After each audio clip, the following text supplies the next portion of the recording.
Welcome back, YouTubers, to another WWE vlog in HD with me, Daniel Parkin, and this guy sitting next to me. It's NJ. What's up? What's up, NJ? Another day, another Summerslam, eh? Another great Summerslam. Yep. So today we're going to be reviewing SummerSlam 1999 for your viewing pleasure out there. But guys, make sure you subscribe up above, like me and NJ showing you. Like this video and put your comments on the show down below. And be sure to contact us in the links in the description box below. Well said, that man. Should we get straight into this review then? Let's go for it. Right. The opener. Usually we want a fast-paced opener, but instead we got Jeff fucking Jarrett. With shorter hair this time though. Shorter hair compared to what he had last year in '98. But at least he was against D'Lo Brown. Again, we know D'Lo Brown is a guy who can really move in the ring. And this match was for the Intercontinental Championship and the European Championship. And I was expecting the way it was going and the way I saw D'Lo Brown, I thought D'Lo Brown was going to pick up the win. Yeah. I mean, D'Lo Brown is a very over guy with the crowd. You can say he could win any match. This match took a bit of a turn for the worse when Mark Henry turns on D'Lo Brown and Deborah sides with Jeff Jarrett. And Jeff Jarrett wins with a guitar shot. Oh, Deborah looked good. Yeah, no, that's not a good way to end the match, but that's a Jeff Jarrett way of ending the match. So your new, well, back then, new European and Intercontinental Champion, Jeff Jarrett. Oh dear, poor D'Lo. But I'm pretty sure he'll get his revenge one way or another. Yeah, well, I hope he did. We could just look back and see if he did, couldn't we, really? If we wanted to. Let's do that after the video. Yeah. I want to see if he got his comeuppance. Yeah. Because I fucking hate Jeff Jarrett. So anyway, let's go on to our next match. The next match was a tag team turmoil match. Boy, when was the last time you had one of these? But the last one I can remember was the DX and Jericho or something? It was the whole Spirit Squad and all okay. that, yeah. This started off with Edge and Christian, who were face at the time, and the Hardys, who were accompanied via Gangrel. They were heel. This was a very good little 5-minute little confrontation because we saw some real good tag team action here, some real high-flying action. It was very good to see. I found the Hardys to be, like, them as the heel was a bit different to what I normally see. It was a little bit weird, wasn't it? Yeah. But I guess, and I didn't get the whole Gangrel joining them after they were with Ed and Christian, but the match itself, the beginning part was pretty entertaining. I found all the high-flying moments pretty good. Yep, we had Edge and Christian beat the Hardys. Very good sequence of matches here. Next we had Mideon and Viscera, Droz and Prince Albert getting speared and downward spiraled by Edge, sort of acknowledging his push. We all know he became a great singles guy after this. And then we had the Acolytes come in, and didn't they not just kick some ass, or was it just me? When it got to the Acolytes at last, they really very much kicked ass, and it was a bit of a shame because you knew the Hardys were never going to stay on the same page. If you watch their past matches, you can see that they're never happy with each other. They're always doing something wrong. Well, they are cousins. They're always going to argue, aren't they? Yeah. Bob and Crash Holly. Poor Crash. Yeah. But yeah, the Acolytes kicked ass, which I was expecting to happen. But at the same time, it's good Ed and Christian made it that far. Yeah, because they were, they were very over with the crowd at the time, and I wouldn't have been surprised if they made them win it, but they got their tag title shots later on, so that's all good. Acolytes win with the Spinebuster, so they were number one contenders for the tag team championships. Were the Acolytes? I'm pretty pleased with that. I like the Acolytes, so they were really good too. Remember, this was back when WWE had a decent tag team division. When the tag team titles actually meant something. I miss those days. Yeah, like after seeing this SummerSlam, it reminds me how great the tag teams were and how much great tag teams we had, which now we're left with not so many. And after this match, we had a promo from Road Dogg, the good old Jesse James Road Dogg. Yep. Him on mic. I'm enjoying it after seeing his last SummerSlam. It's just how he projected his voice that really entertained me. You know what I mean? Like, oh, you didn't know! Yeah, he's very high and very new how to get the crowd going. But who interrupts him? Jericho.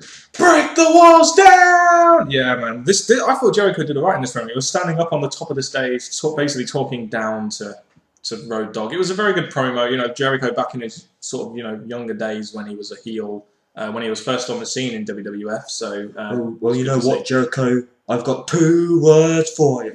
Suck it! That was awesome. I love that. The whole DX thing was very over with the crowd and very over with me as well. So, after this little promo, we get another thing which we miss about WWE: a hardcore title match. Yes! And basically, we had Al Snow. What did everybody want? Hey! What does everybody need? And Big Boss Man. There was one thing that sucked about this. Dogg, before the match, he said that he wants his hardcore title back. He's going to wait the next night. Yeah, why not just pin him there? It's 24/7 rules. Yeah, so I just thought that was pretty stupid. Do you know what I loved about this match? Just the way, right, they started off, they didn't really go into the ring, they just went backstage. It was great how Dogg did like sort of running commentary during the match. It was like, are you getting this, King? Are you getting this, King? It was just really funny how he went through. And they went backstage and it was a real fun match, wasn't it? The thing I liked is with hardcore matches back in the day, they had the chance for people who didn't pay to get into the arena to see a match. They went outside in the streets. They went outside on the streets. They went into a cafe. They even went into the damn toilets. Imagine if you were there when that happened, how embarrassed you would be. But again, it was a really fun match. And, these two guys, you just give them some weapons, give them some spots, and they can put on a decent match, even though it probably wasn't the best wrestling match. It's a hardcore match. It's supposed to be fun. So yeah, you're not meant to have ability. Anyone can be put into this match. We could have a hardcore match and put in an entertaining match. That's very true. I'd probably be heel though. That is as true. we showed from the Team B-Rad video. Yeah. Right. So yeah, Al Snow wins that match, the Hardcore Championship, and that was pretty much it. I loved it when Al Snow. I loved the way Al Snow won it on the pool table. It was just so awesome. It was. It's like, shame we don't get any hardcore matches now. Yeah. But whatever. There you go. That's PG for you. The next match we have is a Divas match between Ivory and Tori. Now, I never really thought that Tori could really wrestle that much, just from my sort of prior knowledge of Tori.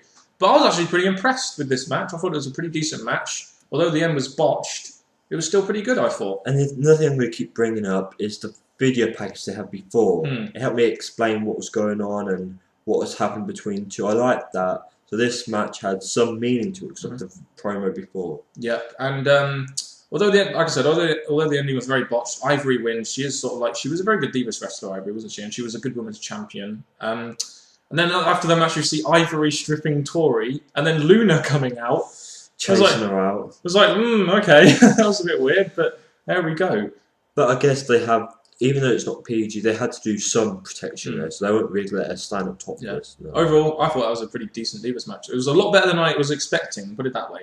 Well, Divas matches back here, as we've seen, are pretty entertaining, pretty good. And then they just got worse. Yes, when the Bellas became champion. There we go. Backstage Rock promo next. Oh, we love these promos, man. As we said last SummerSlam, The Rock is just awesome on mic, and it was great to hear him talk about what you always got one of these every pay-per-view, didn't you? A Rock backstage when he's shoving Michael Cole, whether it's Kevin Kelly or it was just really these interviews just really do their job to hype him and his character as well. It was just awesome to see. Very good promo. And then we had a Lions Den match between Steve Blackman and Ken Shamrock. As we all know, Ken Shamrock, the common denominator here from last year, he had a match with Owen Hart in the Lions Den match, which was seemingly a SummerSlam thing for them. What do you think to this match, just considering the whole Lions Den concept and Steve Blackman? And well, with this, we've seen two now so far in our collection of SummerSlam. Yeah, the first two. The first one, I think the second one beat the first one. Same.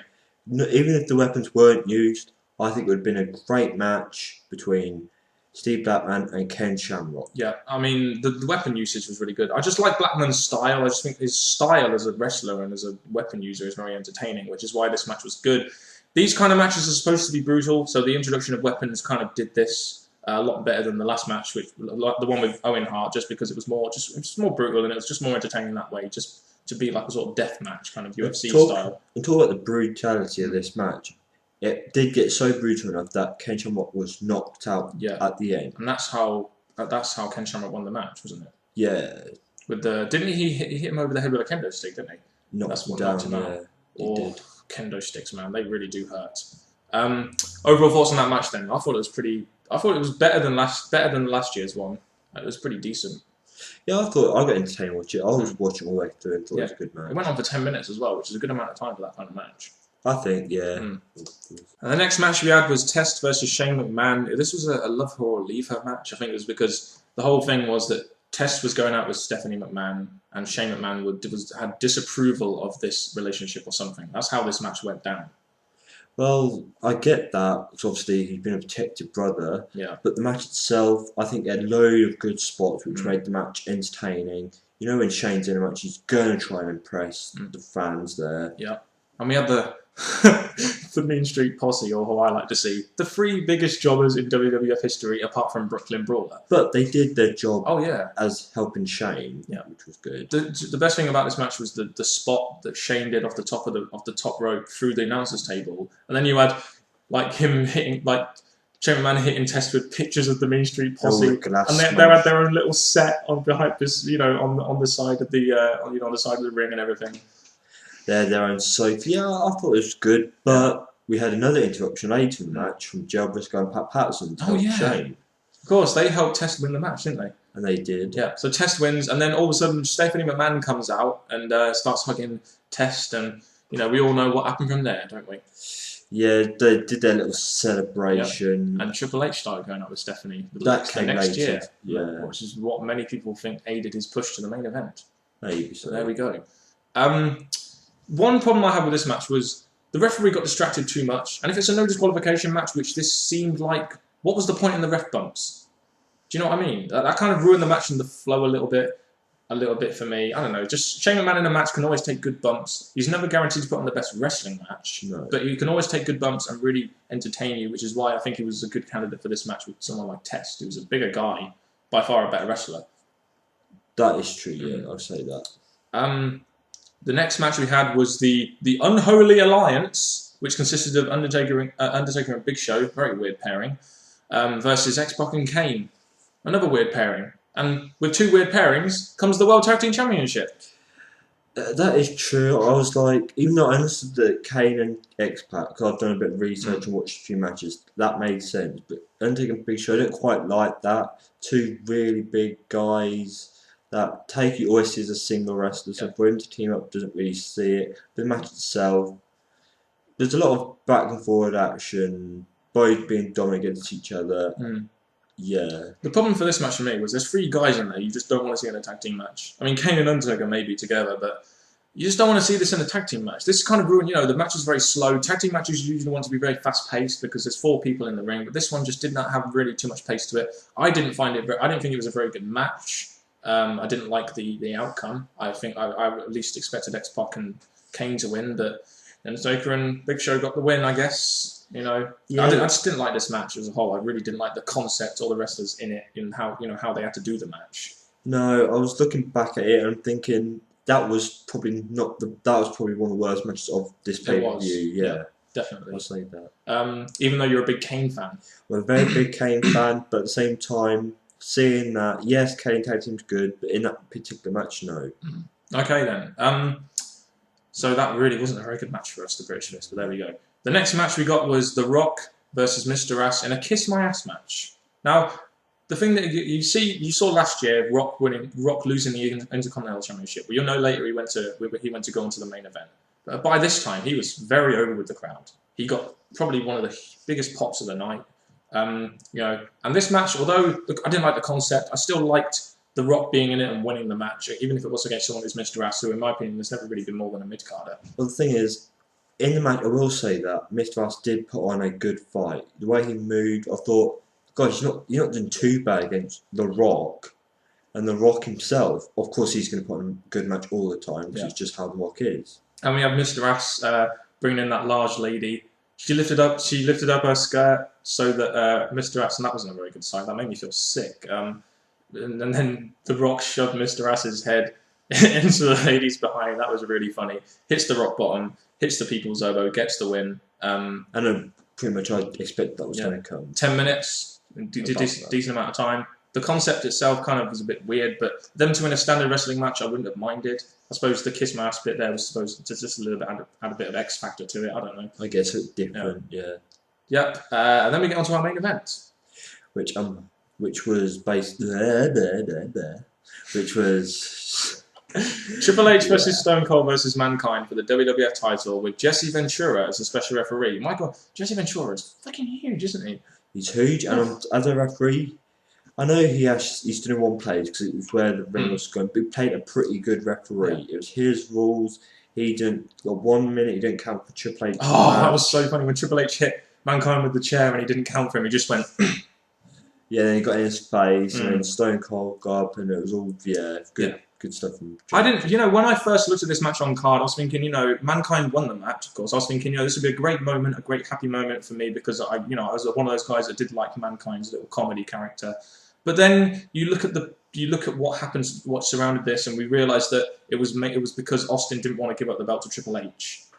So they had to do a very cheap title switch to Mankind so Triple H could get it the next night on Raw. And when considering that into play, I kind of can't really see this match as good as I originally wanted it to feel to me.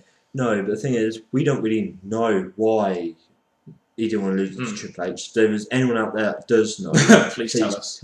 Yeah. What are your thoughts on this match overall? I thought this match, there was some good action in it. There was some good outside action. It's just the way the result went down and what occurred after it just kind of lowered it for me a little bit.